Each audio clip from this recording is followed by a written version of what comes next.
Bienvenidos a Jack Misterios.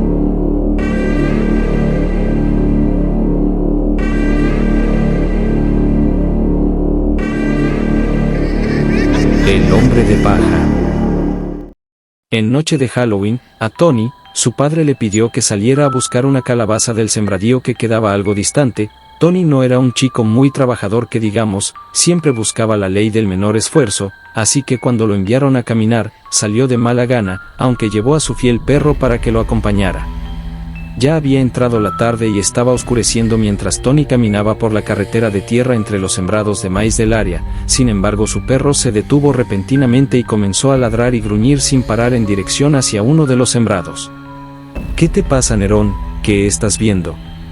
Resultó ser que el perro le ladraba sin parar a un espantapájaros que se encontraba en el medio de un maizal. Aquel espantapájaros tenía muy alterado y nervioso al perro de Tony, el cual estaba extrañado de la reacción del animal que generalmente era muy tranquilo. Pero se alegró al ver que este espantapájaros era la solución a su pereza por caminar. Daba la casualidad que por cabeza tenía una calabaza que incluso ya tenía los agujeros de ojos y boca hechos, solo era cuestión de tomarla sin que nadie se diera cuenta. Eres un genio, Nerón, me has ahorrado una larga caminata, espérame aquí, ya regreso.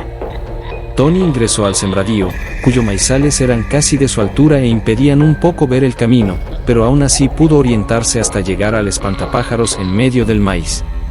Al acercarse a él, Tony sintió un aire siniestro. Aquella cosa se veía muy vieja, como si llevara décadas allí puesto, estaba hecho de paja, y tenía un olor muy feo. Incluso Tony tuvo que taparse la nariz cuando se acercó. Vaya que eres hediondo, amigo, necesito tu cabeza. Tony se inclinó lo más que pudo, y utilizando una ramita movió la cabeza hasta que ésta cayera al suelo. Por suerte no sufrió ningún daño, la levantó, y se dirigió al camino donde su perro aún ladraba desesperado. Mientras caminaba entre los maizales buscando la salida, repentinamente algo sujetó sus pies haciéndolo caer. Cuando se giró para ver, resultó que tenía paja enredada entre las piernas. Con la mirada recorrió la dirección en que venían, y se dio cuenta que parecían venir de donde se encontraba el espantapájaros, y no solo eso, también pudo escuchar pasos que venían de esa misma dirección, porque claramente se movían los maizales. Tony se puso en pie y corrió hasta llegar donde su perro y sin detenerse, siguió corriendo sin parar hasta llegar a casa, pero tuvo tiempo de mirar atrás mientras lo hacía, y para su terror en el camino estaba aquel espantapájaros sin cabeza mirándole mientras huía envuelto en pánico. Al llegar a casa, entró rápidamente temblando y muy asustado, dejando la calabaza en la mesa y subiendo a su habitación donde cerró la puerta. Su padre parecía no estar en casa, lo que aumentó su temor. Todo era silencio en la casa, hasta que Nerón comenzó a ladrar y gruñir nuevamente, alertando a un muy nervioso Tony, quien al asomarse por la ventana, entró en pánico nuevamente al ver al espantapájaros sin cabeza en su patio trasero. Esa cosa estaba viva, y parecía venir a reclamar su cabeza. Siento haberme llevado tu cabeza, si eso es lo que quieres te la voy a devolver, pero aléjate de mí. Tony le gritó de esta forma al hombre de paja, y bajó las escaleras. Su plan era abrir la puerta de la casa para que entrara el espantapájaros y se llevara su cabeza, así que corrió, abrió la puerta, su perro entró, y también venía el espantapájaros. Tony trató de regresar muy rápido a esconderse, pero al hacerlo cometió un error y con el brazo golpeó la calabaza cayendo esta al suelo y rompiéndose en pedazos.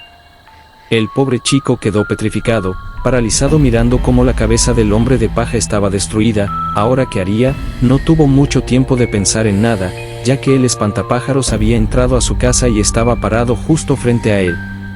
Los gritos de Tony y los ladridos de Nerón se mezclaban en la oscuridad de la noche, hasta que por fin hubo un silencio perturbante.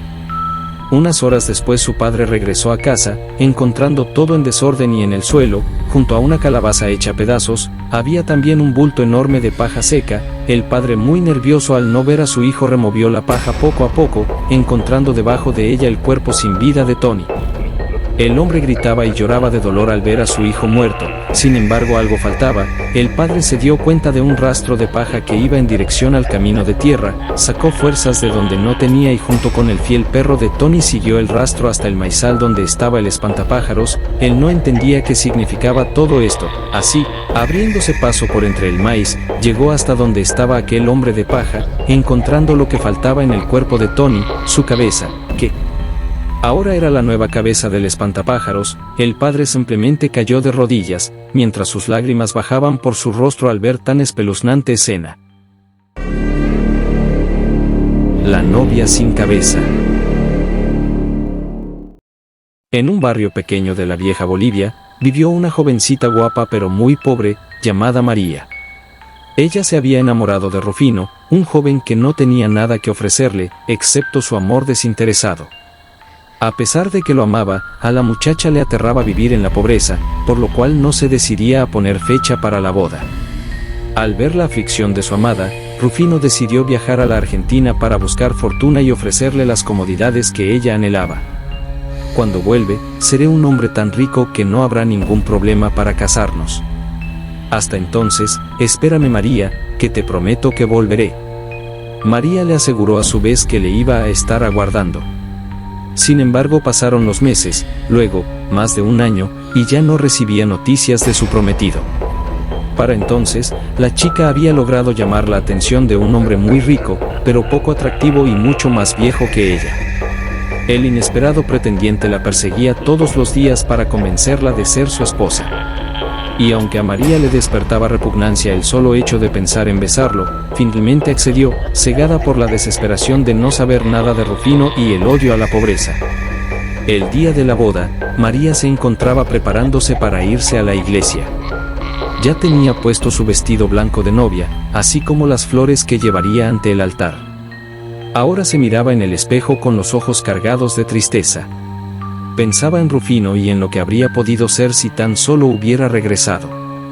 De pronto escuchó que alguien entraba en la habitación. Se dio la vuelta y se quedó inmóvil al ver al susodicho, mirándola fijamente, con un hacha en las manos. María experimentó una mezcla de miedo, felicidad y confusión que no le dejó moverse de donde estaba. ¿Rufino? El joven levantó su hacha sin decir una palabra y la decapitó limpiamente, haciendo que su traje nupcial se manchara de sangre. Luego huyó y nunca más lo volvieron a ver en Potosí. Todos en la comunidad se quedaron imputados al descubrir el horrible crimen. Años después, el lugar del siniestro fue demolido y sobre él se construyó un colegio. Una noche, la portera encargada de vigilar el lugar se quejó aterrorizada, afirmando haber visto a una mujer vestida de novia, sin cabeza, deambulando por los pasillos del edificio. Tuvieron que darle la razón cuando algunos profesores y alumnos confesaron ser testigos de la misma macabra aparición en ocasiones. Es el alma de María, que sigue penando por haber traicionado a su único amor. A veces se la oye llorar cuando se pone el sol. Otras, parece estar desesperada por encontrar su cabeza. Un niño me visita todas las noches. Hace muchos años, cuando era apenas un niño, vivía en una vieja casa en las afueras del pueblo. Esta casa tenía una historia siniestra. Se rumoreaba que en ella había ocurrido un trágico suceso donde un niño había sido maltratado y abandonado a su suerte. Desde que me mudé allí, comencé a ser visitado todas las noches por un extraño niño.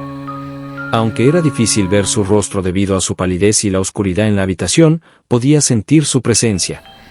Su fría mano acariciaba mi rostro mientras yo intentaba dormir, dejándome paralizado por el miedo. Las noches se volvieron cada vez más aterradoras, las apariciones del niño se volvieron más frecuentes y violentas.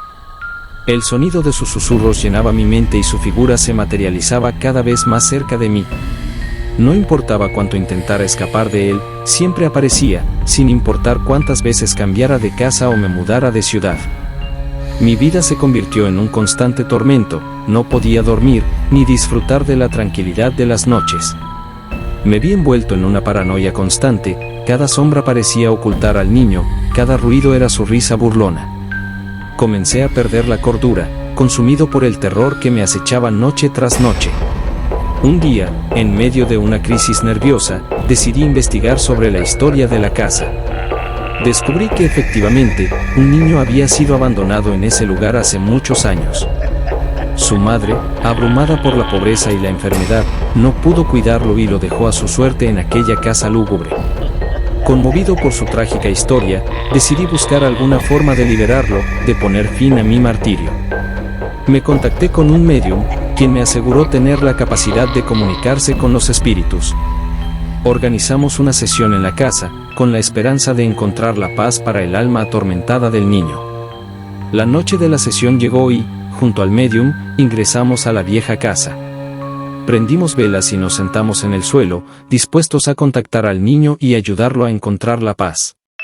Comenzamos a invocar su presencia, a llamarlo con amor y compasión. De repente, un viento frío y aterrador llenó la habitación. Las velas se apagaron y una figura oscura emergió del rincón más oscuro de la sala. Era el niño, pero su apariencia ya no era la misma. Su rostro estaba desfigurado, su cuerpo estaba lleno de heridas y su mirada era de pura maldad. El niño comenzó a reírse, una risa macabra y desgarradora. Nos dimos cuenta de que nuestro intento de ayudarlo solo había enfurecido más su alma atormentada. Nos arrojó contra las paredes, nos golpeó sin piedad, parecía disfrutar con nuestro sufrimiento. Finalmente, el niño desapareció en la oscuridad, dejándonos completamente destrozados. Desde esa noche, nunca más volví a ser visitado por el niño. Pero su presencia quedó marcada en mi mente y en mi cuerpo para siempre. Me convertí en una sombra de lo que era antes, viviendo con el temor de que algún día regrese y me lleve con él al mismísimo infierno. Si el video te gustó, dale like y comparte.